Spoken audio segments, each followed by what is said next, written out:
يعني الناس كلها تريد أن تشارك في حمل الجثمان، وطبعا ده فيه ثواب كبير يعني، بس كمان هم بيودعوا حبيبتهم السيدة فاتن حمامة اللي عاشت معانا ذكرياتنا وأحلامنا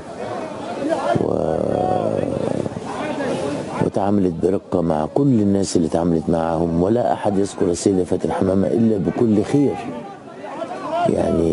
يعني يمكن بعدين شوية هنتكلم إذا ربنا أحيانا أنا وزملائي على الشاشة، يعني دايما احنا في وداع فنان يعني بحجم فاتن حمامة لازم نقعد نعمل حلقات وحلقات، يعني مش بقى يعني نتعمق في تفاصيل هذا العطاء الفني الكبير.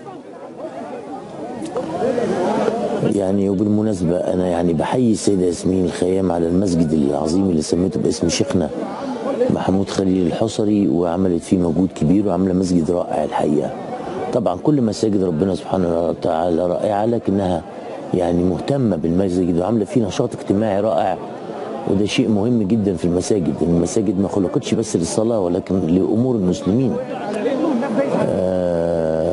هذا هو الوداع الذي يخلو حسب ما أرى الشاشة من أي تواجد أمني. حتى هذا المشهد، يعني حتى هذا المشهد لا أجد تواجد أمني ولا تواجد عسكري. يمكن يكون في حاجة بره بتحصل، هبة بتقول لي ربما، لكن كان لازم الدنيا تكون مختلفة عن كده تماما.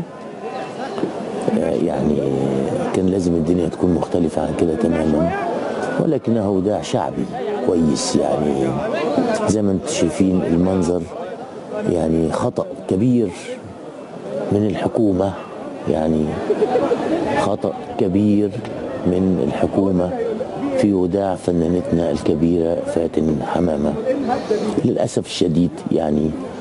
يعني احنا لسه محتاجين حاجات كتير على فكرة. يعني يمكن حد يقول الفنانين ليه مش موجودين كتير، يعني مش كلهم موجودين يا شباب ولا كبار، لأنه الحقيقة الحاجات دي بقت فيها رجالة جامدة جدا فبيتبهدلوا بهدلة فظيعة.